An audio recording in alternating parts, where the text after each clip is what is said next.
Now, what about working with galleries? I mean, I mean, how does that play when you collect this much work? I mean, Wow. do you? Well, I don't know necessarily. The right question to ask, Right.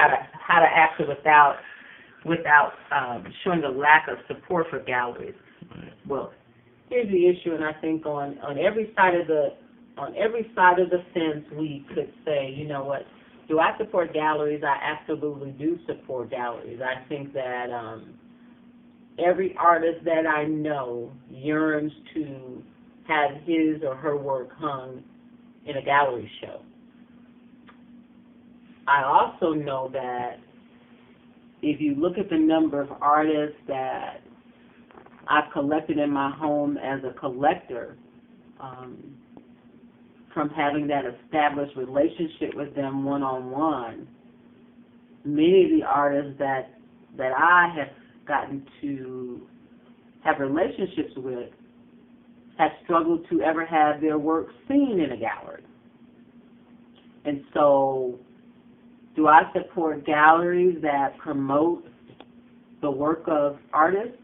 I absolutely do. I support them.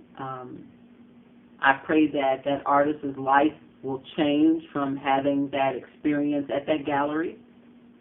But I also know that there has to be room in this world for collectors to have those established relationships with artists one-on-one, because so many artists, again, that I know, who have walked the streets and been in the trenches would not ever eat nor be able to pay a bill if collectors did not support them in buying and purchasing their art directly at whatever face value that artists claim for their work.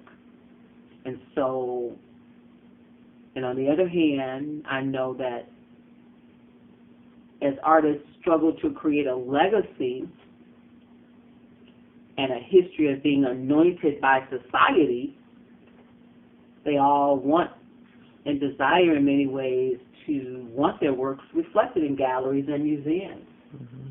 But I think in the world of artists, as you can see, and this is a small variety of artists that exist in Chicago. You know, if we looked at the art world just in this city alone, you know, the reality of these artists ever having an opportunity to be seen in a gallery,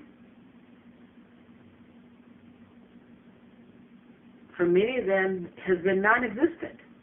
Mm-hmm. And so can we solely say that or justify that the only way their lives will be anointed is if they are exposed to a gallery?